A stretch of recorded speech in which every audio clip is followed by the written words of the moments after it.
ملائکہ کے سامنے اللہ رب العزت نے اپنے ارادے کا اظہار فرمایا۔ فرمایا وَإِذْ قَالَ رَبُّكَ لِلْمَلَائِكَةِ إِنِّي جَاعِلٌ فِي الْأَرْضِ خَلِيفَةً، اور اس وقت کو بھی یاد کیجئے کہ جب آپ کے رب نے ملائکہ سے کہا کہ بے شک میں اس زمین پر اپنا نائب بنانے والا ہوں۔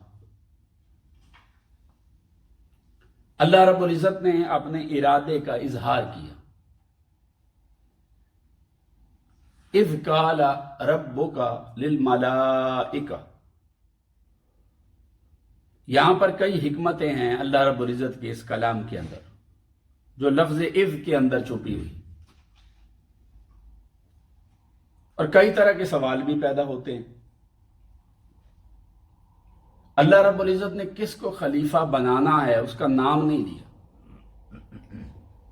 اس نے صرف اتنا کہا اذ قال ربک، جب آپ کے رب نے کہا للملائکۃ، فرشتوں سے، انی جاعل فی الارض خلیفہ، کہ میں زمین میں خلیفہ بنانے لگا ہوں۔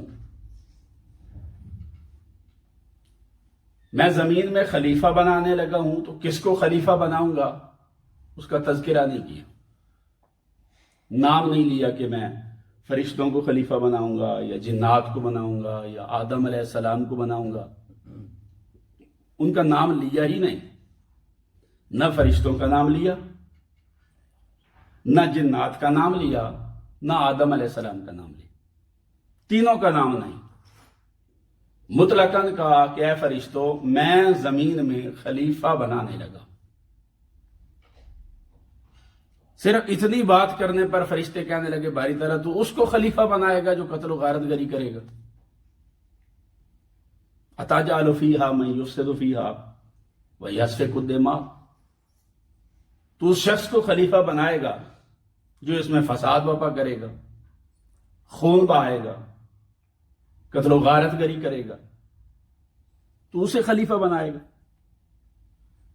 سوال یہ ہے کہ جب اللہ رب العزت نے پہلے نومینیٹ کیا ہی نہیں کہ میں کس کو بنا رہا ہوں، تو فرشتے یہ کیوں کہہ رہے ہیں؟ اللہ پاک نے نہ تو آدم علیہ السلام کا نام لیا، نہ جنات کا نام لیا، نہ فرشتوں کا نام لیا، تو کس بنیاد پر فرشتے شروع ہو گئے کہ باری تعالیٰ اتجعل فیہا من یفسد فیہا، تو اسے خلیفہ بنائے گا جو اس میں فساد برپا کرے گا، قتل و غارت گری کرے گا۔ سوال یہ پیدا ہوتا ہے کہ جب اللہ رب العزت نے نام لیا ہی نہیں کسی کا تو فرشتوں کا یہ اعتراض کیا معنی رکھتا؟ انہوں نے یہ اعتراض کیوں کیا؟ ہاں اگر اللہ پاک فرماتا میں آدم علیہ السلام کو خلیفہ بنا رہا ہوں، یوں اپنے ارادے کا اظہار کرتا اور نام لے دیتا آدم علیہ السلام کا، پھر فرشتے یہ اعتراض کرتے تو یہ ایک ویلڈ اعتراض تھا۔ وہ جنات کا نام لیتا تب بھی بات سمجھ آتی، تو اللہ رب العزت نے تو تذکرہ کیا ہی نہیں، نہ فرشتوں کا نام لیا، نہ جنات کا نام لیا، نہ ہی آدم علیہ السلام کا نام لیا، تو اللہ رب العزت کے کسی کو بھی نومینیٹ کرنے سے پہلے فرشتوں کا یہ کہنا کہ تو ایسے شخص کو خلیفہ بنائے گا جو قتل و غارت گری کرے گا، تو ایسا کیوں ہے؟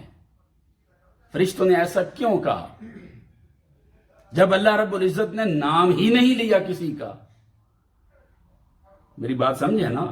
تو فرشتوں کا یہ اعتراض کس لیے پیدا ہوا؟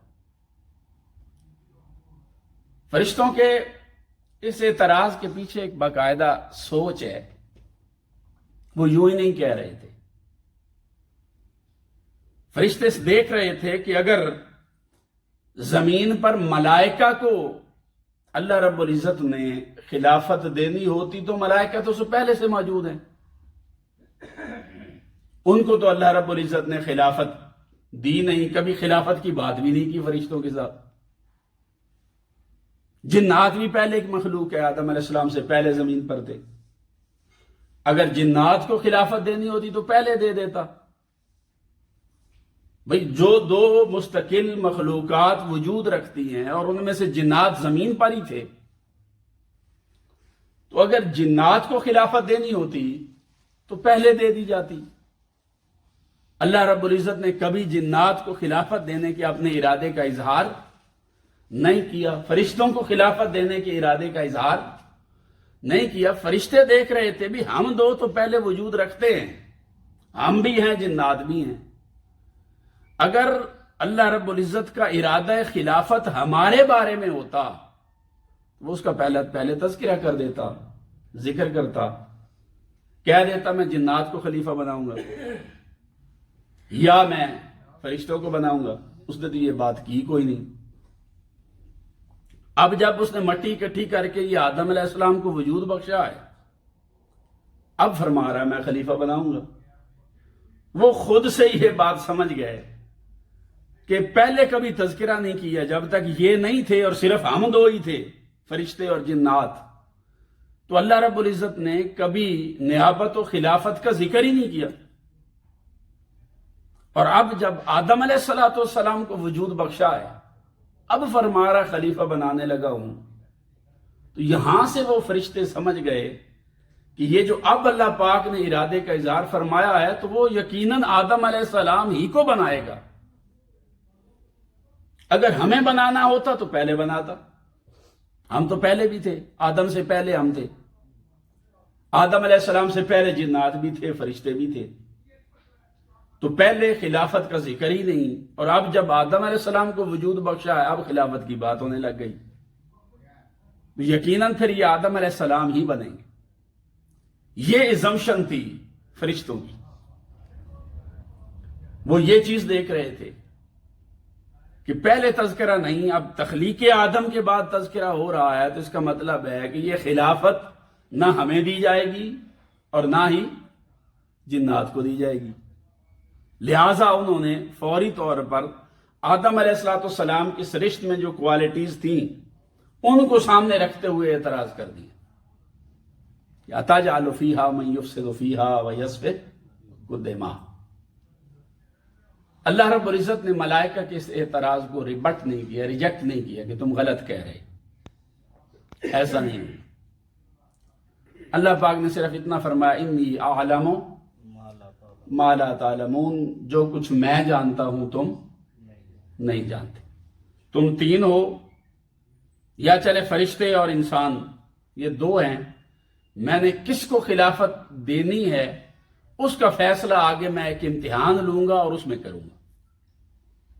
اللہ پاک نے خود تو نومینیٹ کسی کو ابتدا میں نہیں فرمایا، صرف ارادے کا اظہار فرمایا۔